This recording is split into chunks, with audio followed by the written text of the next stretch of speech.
সুপ্রিয় দর্শক, আসিফ মাহমুদের পেজ উধাও। হাদির জঙ্গি ইমেজ থেকে বাঁচতে কি নিজে ডিলিট করলেন, নাকি আসলেই তার ফেসবুক উধাও হয়ে গেছে? আমরা বিষয়টা নিয়ে কথা বলবো। আপনারা কি দেখলেন যে বিপ্লবী উপদেষ্টা আসিফ মাহমুদের ৩০ লাখ ফলোয়ারের পেজ নাকি উধাও হয়ে গিয়েছে?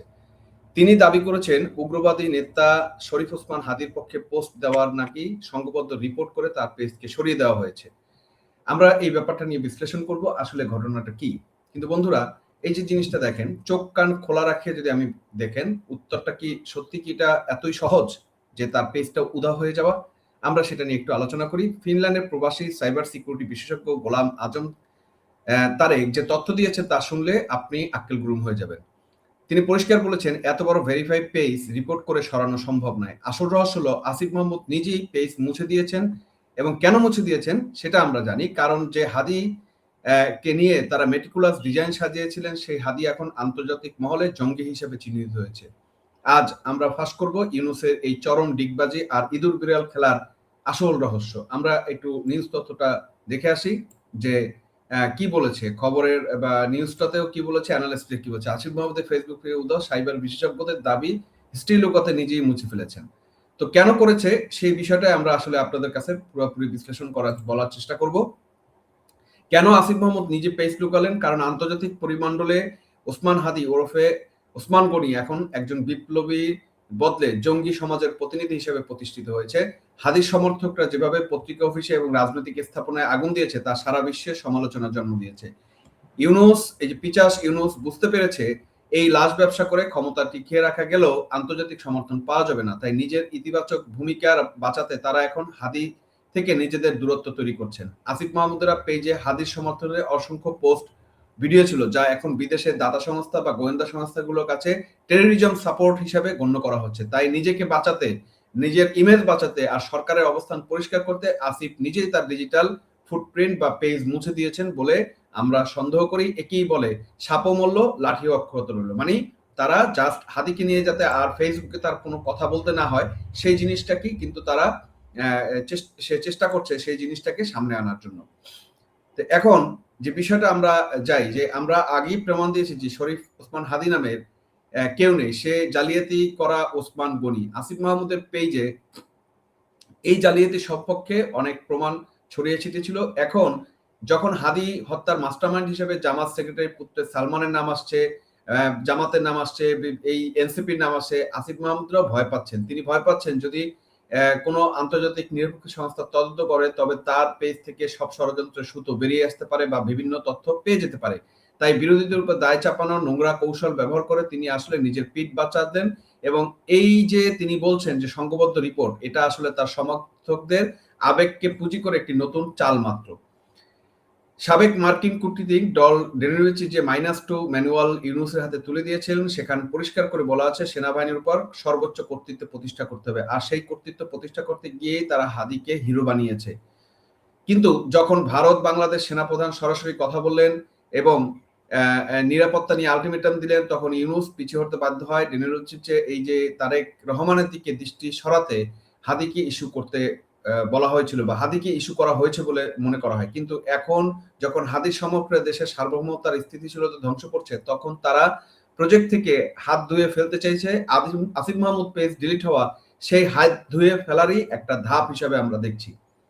হাদির জন্য আসিফ মাহমুদের এত মায়া যে পেজ ডিলিট হয়ে গেল। কিন্তু আমার প্রশ্ন যে ৬ জন ২০ সেনা আপনার বিভিন্নভাবে তারা এই যে আকাম কুকাম করেছে, তারা এই আসিফ মাহমুদ বা বিভিন্ন যে এনসিপি বা ইয়েরা যা কাজগুলো করেছে, আসিফ মাহমুদ কয়েকটা পোস্ট দিছিলেন এখানে আমরা সেটা কিন্তু দেখতে পারি যে এই পোস্টগুলো তার জন্য একটা ক্ষতিকারক জায়গা কিন্তু তৈরি করছে।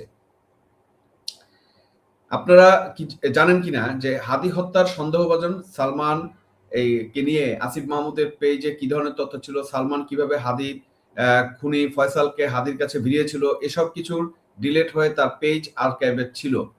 এখন যখন নানান ধরনের ঘটনাটা ঘটছে, দেশবাসীকে আমরা বলতে চাই যে ইউনূস সরকার বা এই পিচাস ইউনূসের উপদেষ্টা আসলে জনগণের কোনো সেবক নয়। এরা হলো একদল ডিজিটাল ফ্যানাটিক, যারা নিজেদের স্বার্থে ইতিহাস নথি বিকৃত করে। ইতিহাস আসিফ মাহমুদ পেজ ডিলিট করা তারই প্রমাণ একটা হিসাবে আমরা দেখতে পারি। যে হাদি ইস্যু তাদের কাছে গলার কাটা হয়ে দাঁড়িয়েছে এখন।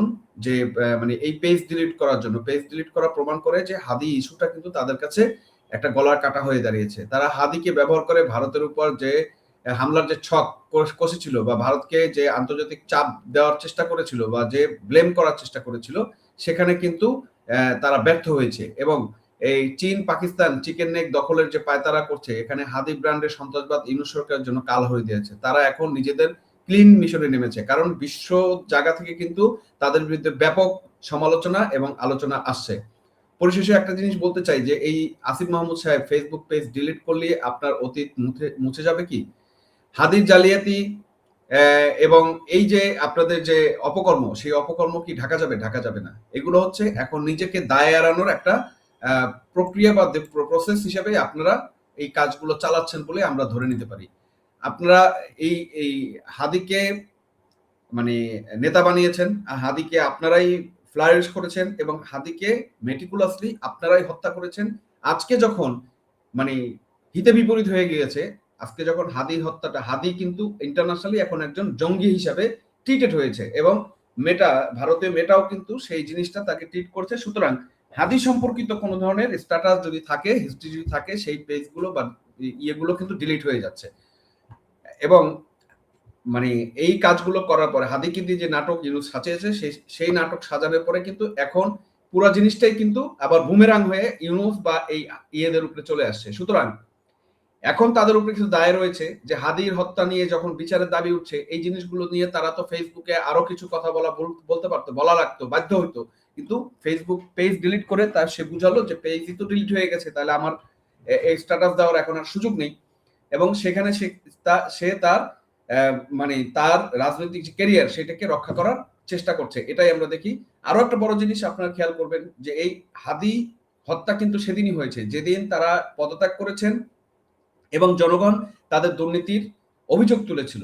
এবং সেই দুর্নীতির অভিযোগগুলোকে ভিন্ন খাতে পরিবর্তন করার জন্য আমার কাছে মনে হয় যে এই যে মাহফুজ এবং আসিফ মাহমুদ, সজীব ভুঁইয়ার বিরুদ্ধে যে দুর্নীতির অভিযোগ উঠেছিল এবং তার বিচারের দাবিতে যে মানুষ ফুঁসে উঠছিল, সেই জিনিসগুলোকে ধামাচাপা দেওয়ার জন্য হাদিকে দ্রুত বেগে হত্যা করা হয়েছে। এবং তারই নমুনা কিন্তু তার মানে প্রমাণ এবং যে ব্যাকগ্রাউন্ড, সেটা কিন্তু এটাই প্রকাশ করে। সুতরাং দেখা যাক এই যে তার পেজ ডিলিট করা বা পেজ ডিলিট হয়ে যাওয়া, এটা আসলে আরেকটা নাটক বলে আমাদের কাছে মনে হয়। ধন্যবাদ দর্শক, দেখা হবে পরবর্তী ভিডিওতে।